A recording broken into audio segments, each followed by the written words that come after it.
ஆண்டவரும் இரட்சகருமாக இயேசு கிறிஸ்துவின் இனிய நாமத்தில் யாவருக்கும் அன்பின் நல்வாழ்த்துக்களை தெரிவித்துக் கொள்கிறேன். அருமையான தேவ பிள்ளைகளே, நியூ டே நியூ ஹோப், புதிய நாள் புதிய நம்பிக்கை தின தியானத்தின் மூலமாய் இந்த நாளில் கூட உங்களை சந்திப்பில் நான் மிகுந்த மகிழ்ச்சி அடைகிறேன். அல்லேலூயா.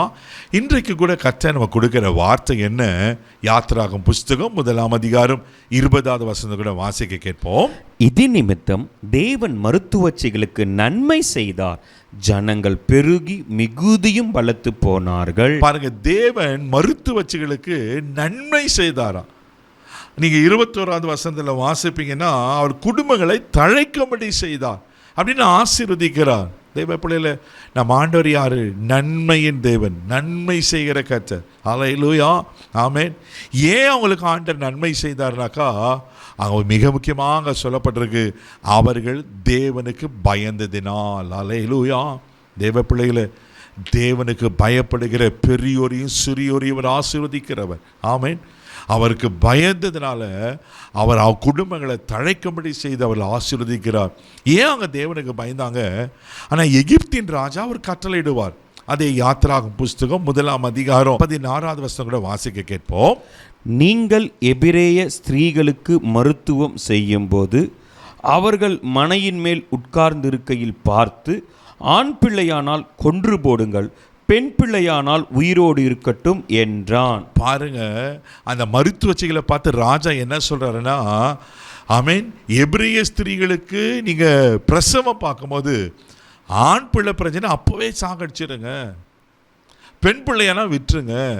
ஆனால் இந்த மருத்துவச்சிகள் என்ன செய்தாங்க? ராஜாவுக்கு கீழ்ப்படியவில்லை. ஹல்லேலூயா. தேவனுக்கு பயந்தனால். ரொம்ப அழகா சொல்லப்பட்டிருக்க 17வது வசனம் வாசிக்க கேட்போம். மருத்துவச்சிகளோ தேவனுக்கு பயந்ததினால் எகிப்தின் ராஜா தங்களுக்கு இட்ட கட்டளைகளின்படி செய்யாமல் ஆண் பிள்ளைகளையும் உயிரோடு காப்பாற்றினார். ஹல்லேலூயா, ஹல்லேலூயா. தேவ பிள்ளைகள, மருத்துவச்சிங்க தேவனுக்கு பயந்ததுனால ராஜாவுக்கு கீழ்ப்படியாமல் ஆண் பிள்ளைகளை பாதுகாக்கிறாங்க. அப்படி பாதுகாக்கப்பட்ட ஆண் பிள்ளை தான் மோசே.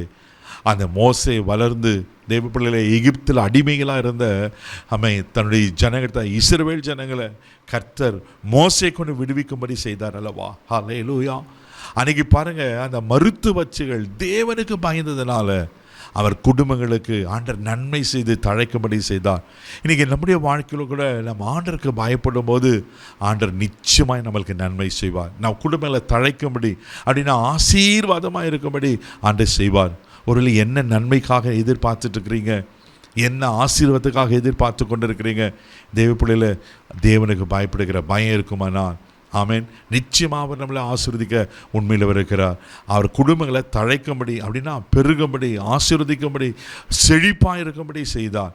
அப்போ தேவனுக்கு பயப்படுகிற பயத்தில் நாம் இருக்கும்போது நிச்சயமாக அவர் நம்ம குடும்பங்களை ஆசீர்வித்து பழகி பெருக பண்ணுவதற்கு அவர் உண்மையில் தேவன் இருக்கிறார்.